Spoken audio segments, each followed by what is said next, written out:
बिस्मिल्लाहिर्रहमानिर्रहीम। अस्सलाम वालेकुम नादरीन, आप यूट्यूब चैनल देख रहे हैं। मैं इमरान ख़ान हूँ। नादरीन ने सुबह सहरी के बाद देखा तो पता चला कि पाकिस्तान और अफ़गानिस्तान की लड़ाई हुई है रात को। सारी तफसीलात मैंने इकट्ठी की हैं और तफसीलात आपके साथ शेयर करता हूँ।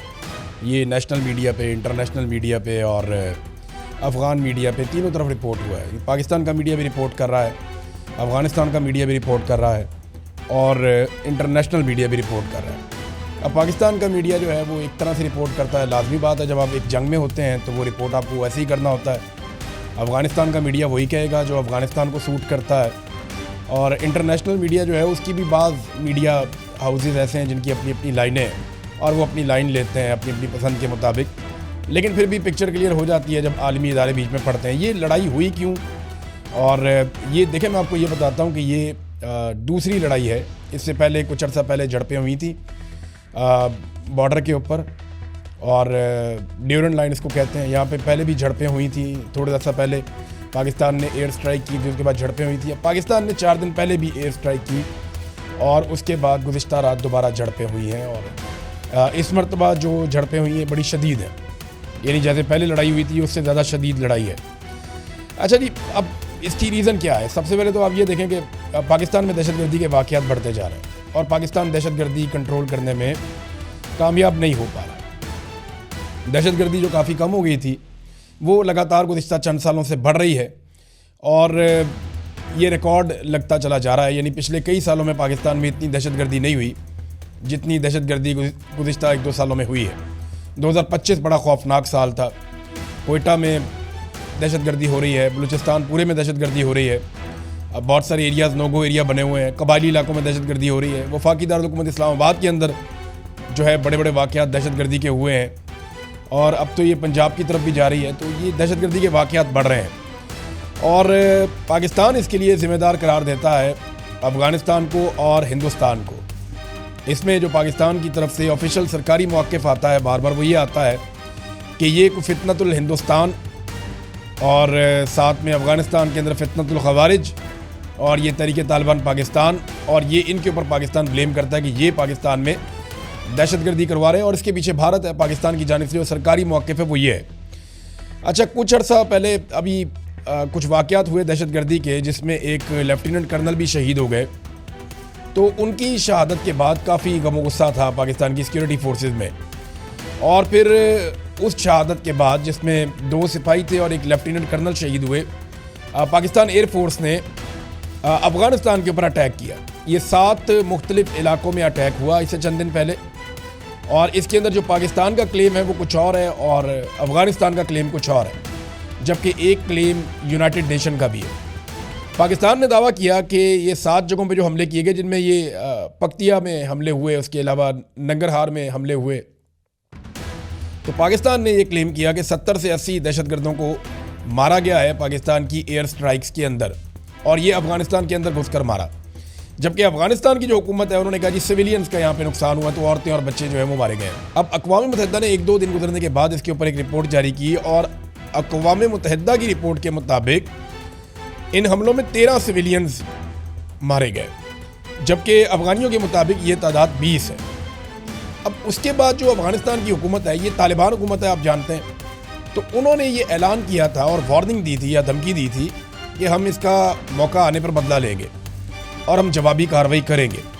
तो गुज़िश्ता रात जो है वो रात थी जब अफ़गानिस्तान ने जवाबी कार्रवाई की और अफ़गानिस्तान ने इसको अनाउंस किया और पूरी दुनिया के मीडिया ने इसको ऐसे ही छापा है कि अफ़गानिस्तान ने पाकिस्तान के ऊपर स्ट्राइक की है, यानी हमला पहले अफ़गानिस्तान ने किया, ये हमला पाकिस्तान ने नहीं किया।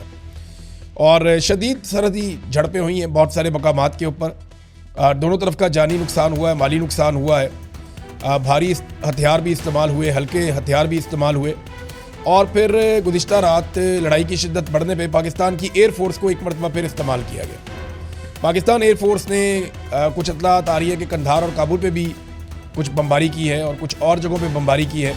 पाकिस्तान के अंदर से जो मीडिया रिपोर्ट्स आ रही हैं या पाकिस्तान की सिक्योरिटी फोर्सेस जो मीडिया रिपोर्ट्स दे रही हैं मीडिया वालों को, उनके मुताबिक तो ये है कि काफ़ी नुकसान इन्होंने अफ़गान तालिबान का किया है।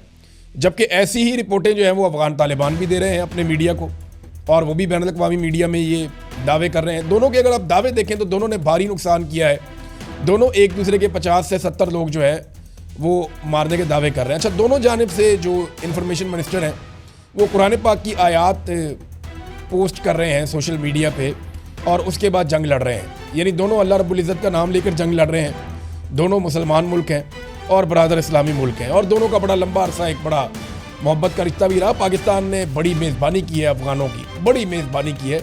40 साल तक अफ़गानी पाकिस्तान में रहे हैं और उसके बाद ये अंजाम इस तरह का हो रहा है कि आज दोनों आमने सामने जंग में आ गए हैं।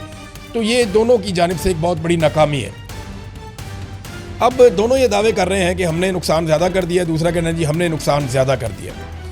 तो एक चीज़ तो मैं आपको बड़ी कैटेगोरिकली बता दूं, दोनों की जो मिलिट्री कुव्वत है उसका अगर आप मवाजना करें तो पाकिस्तान के पास एक रवायती फ़ौज है, एक बड़ी फ़ौज है, एक ट्रेंड फ़ौज है और इसकी बड़ी तारीख़ है लंबी।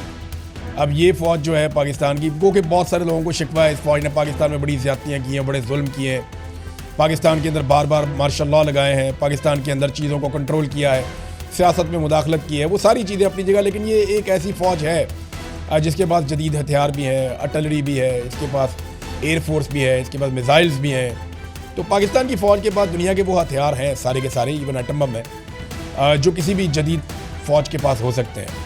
अफ़गानिस्तान की फ़ौज को अगर आप देखें तो उनके पास 3 तरह के हथियार हैं। एक हथियार वो हैं जो उन्होंने कहीं से गैर कानूनी तरीक़ों से हासिल किए हुए हैं, यानी उनका अपना भी एक पूरा नेटवर्क है स्मगलिंग का, वहाँ से बहुत सारे हथियार हासिल कर लेते हैं। एक हथियार वो हैं जो अफ़गान फोर्सेस के हथियार थे, जो अमेरिका ने बहुत अरबों डॉलर लगा के एक अफ़गानिस्तान के अंदर फ़ोर्स बनाई थी, बड़ी तगड़ी फ़ोर्स, और उन्होंने कहा था जी ये फ़ोर्स अफ़गानिस्तान को संभालेगी। अब वो फ़ोर्स के लोग जो हैं वो अफ़गान तालिबान की फ़ौज में, तो वो जो फ़ोर्स को जितने भी हथियार दिए गए थे, गाड़ियाँ, टैंक, हथियार, जो कुछ भी था, वो सारा कुछ भी अब अफ़गानिस्तान की फ़ौज के पास है।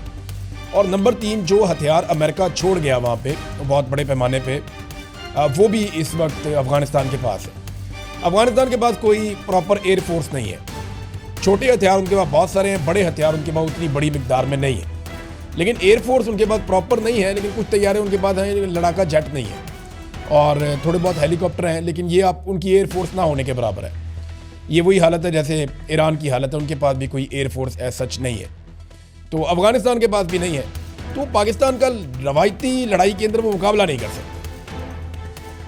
देखिए, जो अफ़गानिस्तान का एक पैटर्न है ना लड़ाई का, वो अपने एरियाज़ को खाली कर देते हैं हमेशा। यानी अगर पाकिस्तान की फ़ौज चाहे तो मेरे ख्याल में पाकिस्तान की फ़ौज 2-4-5 दिन लगाए तो काबुल तक चली जाए और वो सारे एरियाज़ ले ले।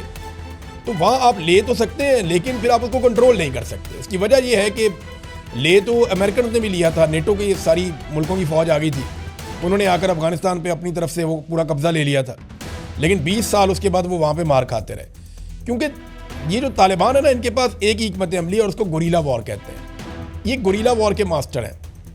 इन्होंने गुज़िश्ता 50 साल तकरीबन गुरीला वॉर में गुजारे हैं। अब तक के लिए इतने, अपना ख्याल रखिएगा, अपने चैनल का भी अल्लाह हाफ़िज़।